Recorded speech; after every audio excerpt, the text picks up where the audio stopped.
Assalamualaikum warahmatullahi wabarakatuh dan selamat sejahtera kepada semua pelajar dan juga kepada penonton yang menonton video ini. Terlebih dahulu, izinkan saya memperkenalkan saya iaitu Cikgu Tahira Haji Talib daripada Sekolah Menengah Sultanah Bahiyah, Al-Star. Cikgu akan mengajar sains tingkatan 2 iaitu bab Biodiversity untuk unit 1.1 Kepelbagaian Organisma.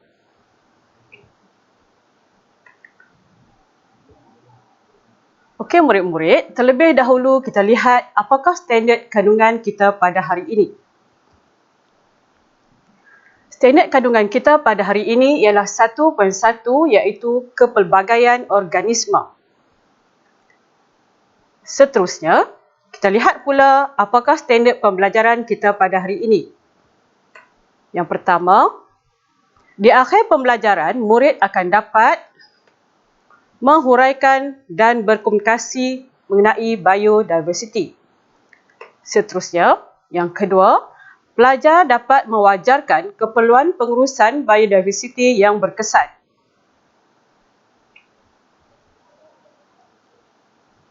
Ya murid-murid, apakah biodiversity? Bio bermaksud benda hidup atau organisma. Manakala diversity ialah kepelbagaian.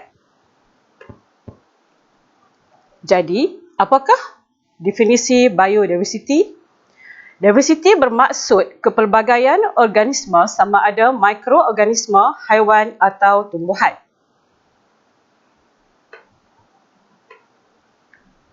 Biodiversity wujud akibat kepelbagaian habitat dan cuaca.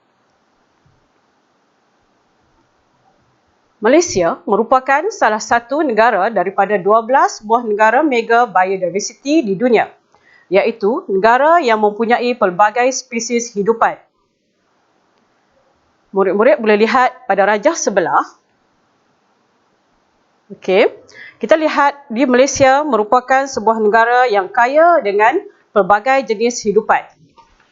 Contohnya ialah seperti monyet, singa, bunga-bungaan dan sebagainya sama ada di darat dan di lautan. Ini adalah hasil daripada kajian yang telah dilakukan oleh Jabatan Perhutanan Semenanjung Malaysia. Ya murid-murid, terdapat dua faktor yang menyumbang kepada kepelbagaian biodiversity. Yang pertama, Malaysia mempunyai iklim khatulistiwa, di mana iklim khatulistiwa bersifat seperti panas dan lembap sepanjang tahun yang sangat sesuai untuk pelbagai jenis organisma untuk hidup. Faktor yang kedua ialah hutan hujan tropika, di mana hutan hujan tropika ini mempunyai hutan tebal yang berkanopi, habitat yang sangat lembap, suhu yang tinggi dan menerima hujan yang banyak sepanjang tahun. Jadi, kita sebagai rakyat Malaysia seharusnya bersyukur dengan dua faktor ini.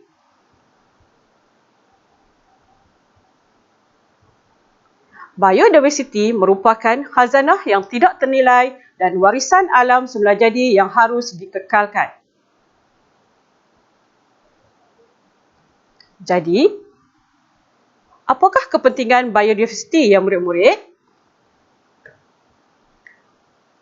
Yang pertama, kepentingan biodiversity ialah sebagai sumber makanan.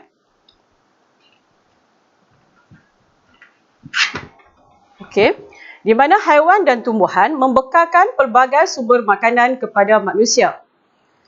Kita boleh lihat pada hari ini, banyak haiwan yang membekalkan makanan kepada manusia seperti tenusu, manakala tumbuhan pula membekalkan sayur-sayuran yang berkhasiat kepada manusia untuk sumber nutrisi kita sehari-hari. Jadi, seterusnya, kepentingan biodiversity yang seterusnya ialah sebagai tempat rekreasi, di mana kawasan yang kaya dengan biodiversity boleh dibangunkan sebagai tempat rekreasi. Contoh yang boleh kita lihat dalam rajah di sebelah itu, di Malaysia terdapat banyak tempat-tempat rekreasi yang boleh dilawati, Di antaranya ialah seperti hutan lipur Bukit Hijau. Hutan-hutan rekreasi juga menambahkan peluang pekerjaan dan menambahkan pendapatan kepada penduduk tempatan. Seterusnya, apakah kepentingan biodiversiti yang ketiga?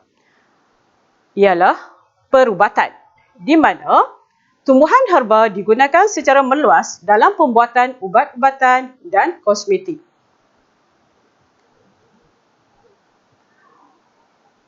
Okey, seperti mana yang kita sedia maklum, kita lihat pada hari ini banyak kedai yang menjual ubat-ubatan yang diperbuat daripada tumbuhan herba ini. Terdapat banyak produk-produk yang tumbuh, umpama kata pepatah, seperti cendawan yang tumbuh selepas hujan. Okey, baiklah. Sebagai maklumat tambahan, kita lihat apakah yang ditunjukkan di dalam video di bawah ini.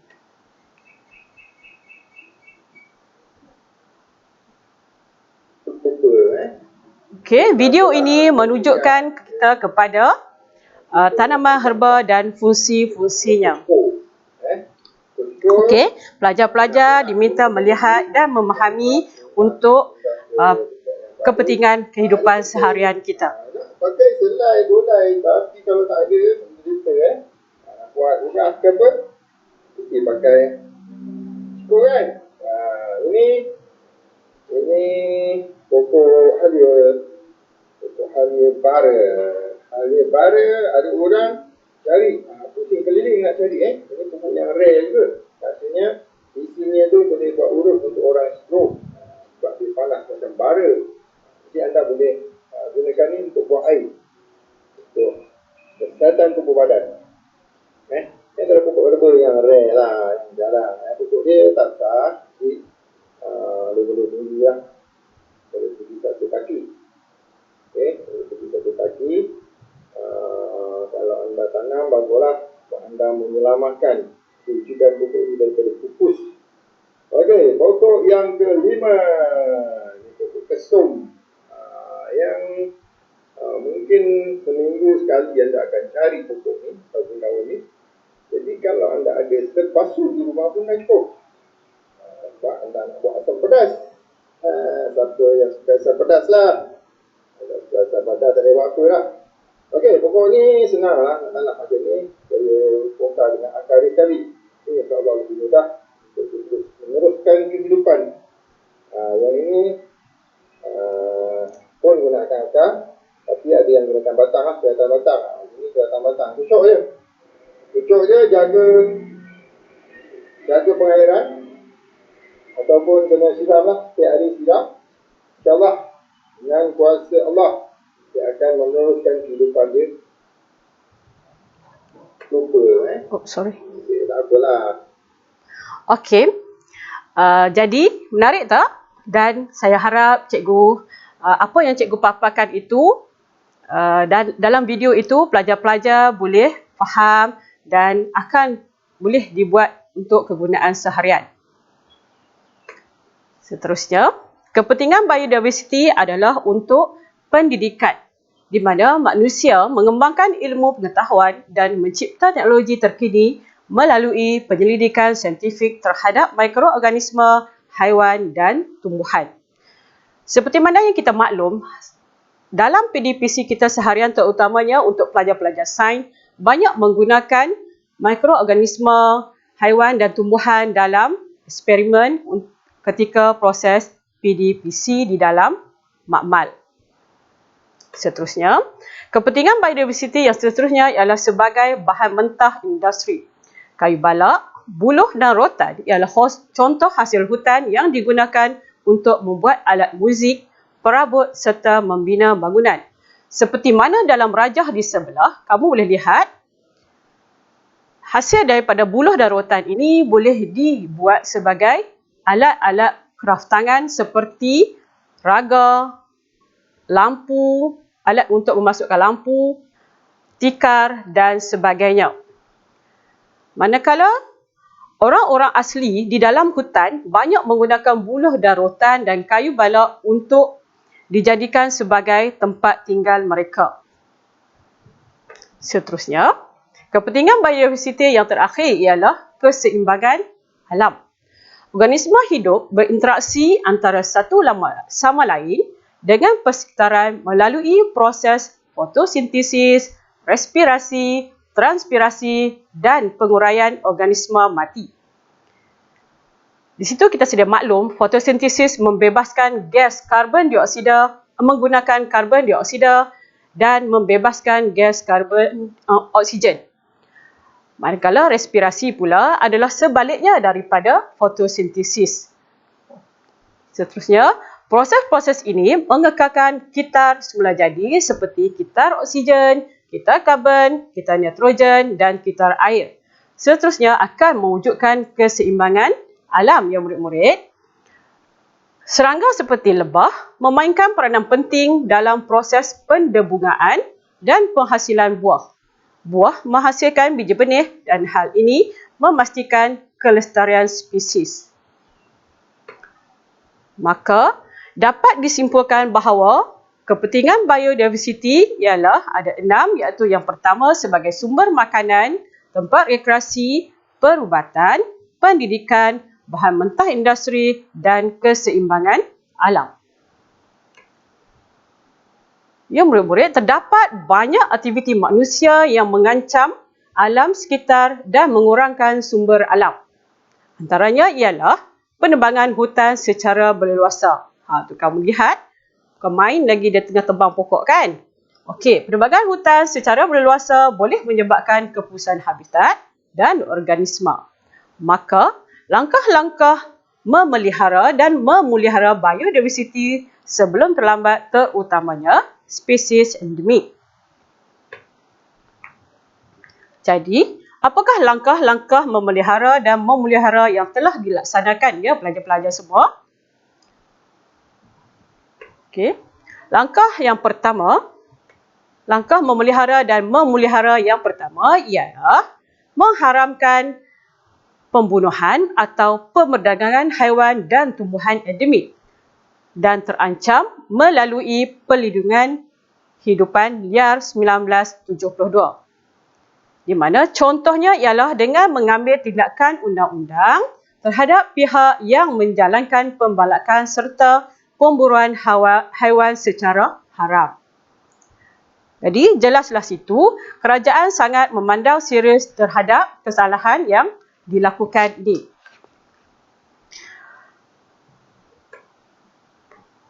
Seterusnya, apakah spesies endemik ya pelajar-pelajar?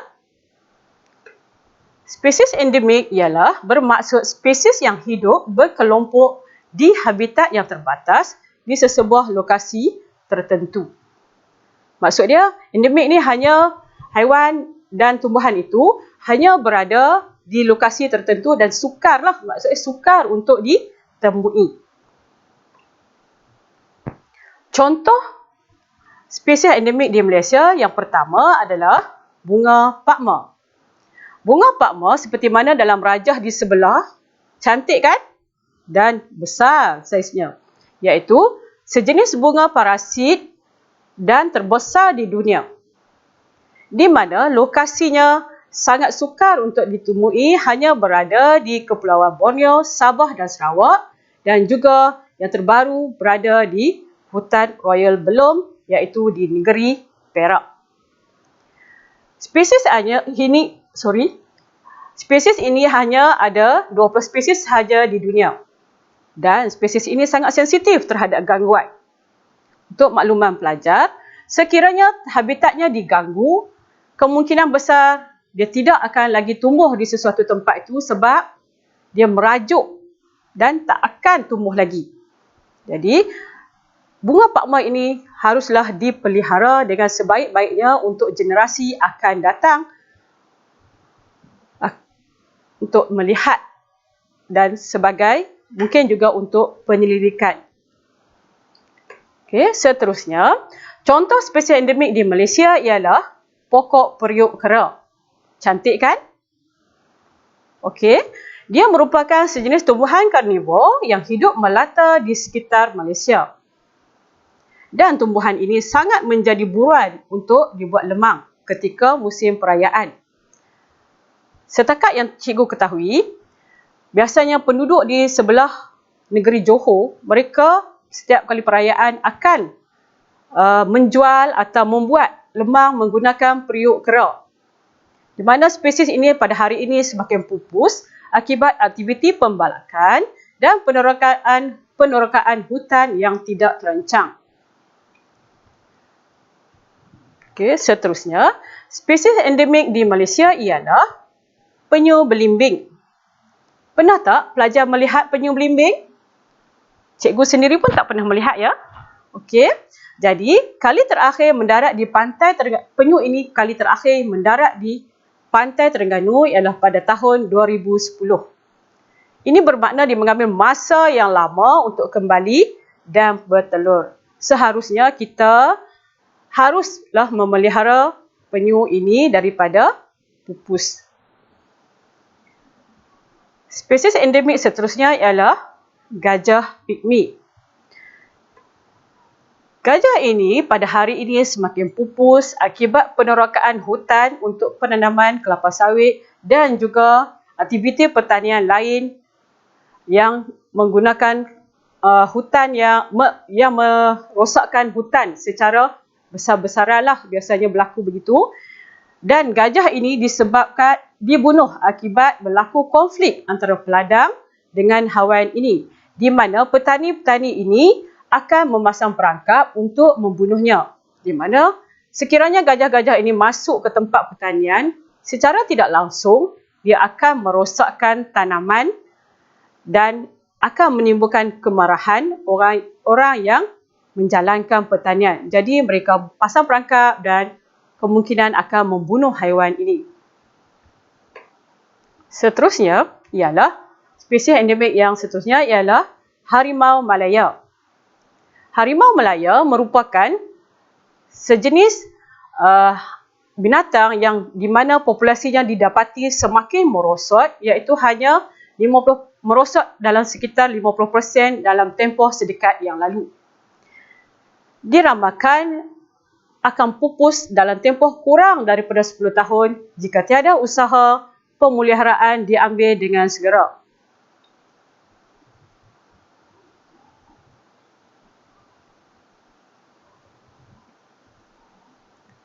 Jadi, yang kedua, langkah memelihara dan memulihara ialah melindungi habitat.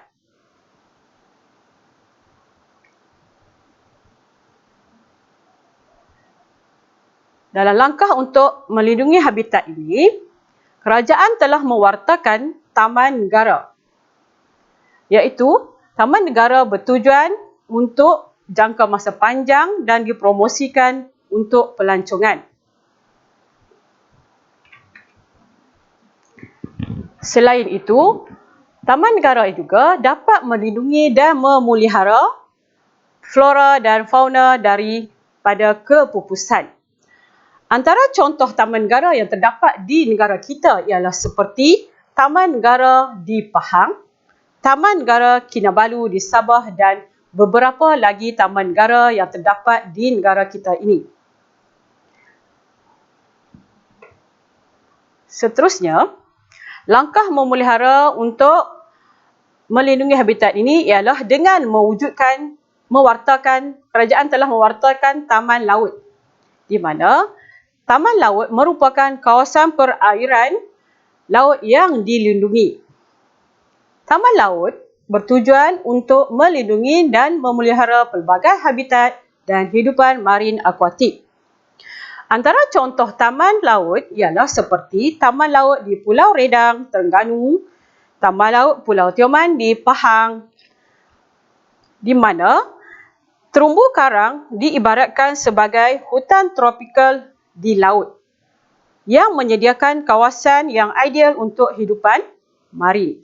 Sayangkan sekiranya suasana yang cantik di dalam laut itu dirosakkan. Ya, pelajar-pelajar kan?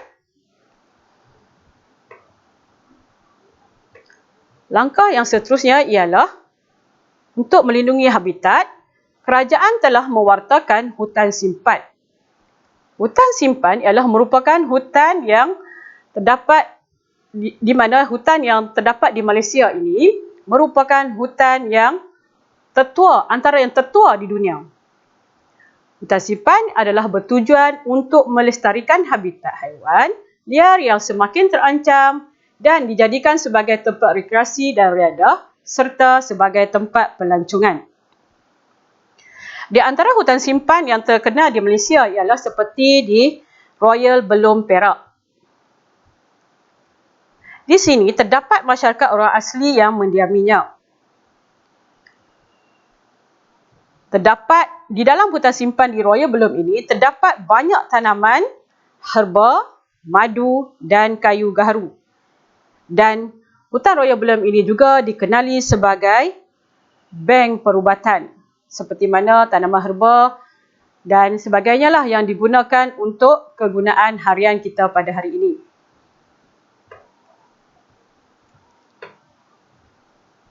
Langkah yang seterusnya ialah untuk melindungi habitat, kerajaan telah mewujudkan Sanktuari Hidupan Liar.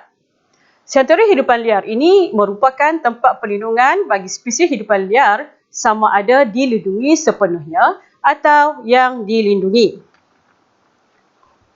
Di antara contoh Sanktuari Hidupan Liar ialah Pusat Konservasi Gajah Kebangsaan Kuala Gandah di Pahang. Okey, untuk melihat apa yang terdapat di dalam Pusat Konservasi Gajah Kebangsaan Kuala Gandah ini, marilah sama-sama anak-anak pelajar semua melihat video yang telah saya sediakan ini.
Okey, cikgu harap setelah melihat video pusat santuari iaitu di Kuala Gandah itu, pelajar-pelajar dapatlah mendapat manfaat, mendapat pengetahuan tentang apa itu yang dimaksudkan dengan santuari hidupan liar. Bolehlah buat lawatan bersama keluarga atau pihak sekolah untuk mendapat maklumat yang lebih lanjut tentang pusat santuari ini. Okey, seterusnya, langkah memelihara dan memelihara yang ketiga ialah dengan mengadakan program pembiakan. Melalui program pembiakan ini, telah diwujudkan Taman Tapak Semayan Anak-anak Benih, di mana tapak semayan anak-anak benih ini, pokok-pokok ditempatkan sebelum di tempat yang kekal. Okey. Terdapat banyak anak-anak benih yang semakin pupus, yang sukar untuk kita lihat berada di tapak semayan anak-anak benih ini. Program pembiakan yang seterusnya ialah dengan menubuhkan pusat penetasan penyu.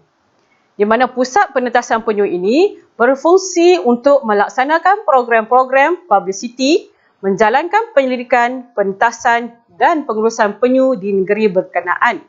Antaranya ialah seperti di Cerating Pahang.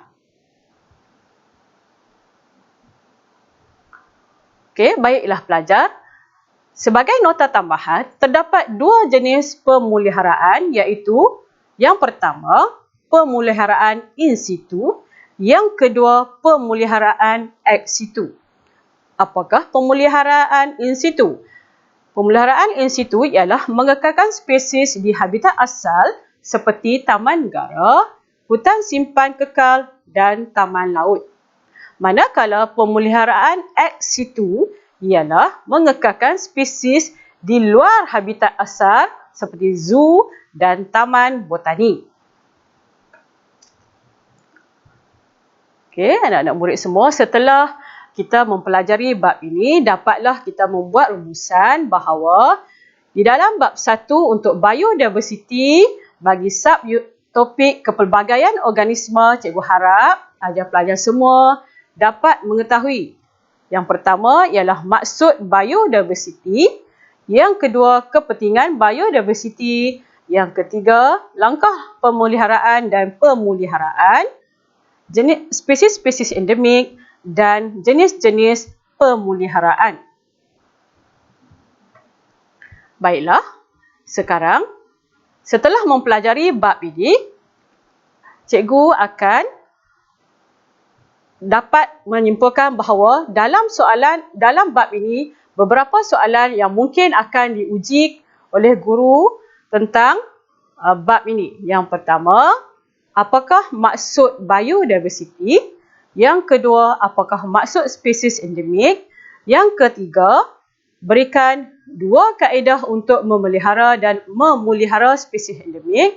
Dan yang terakhir sekali, kemungkinan soalan yang akan diuji oleh guru kamu ialah berikan beberapa contoh spesies yang terancam di Malaysia. Okey.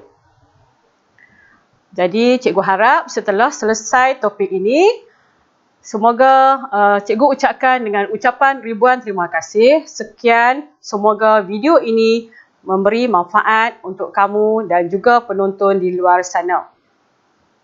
Assalamualaikum.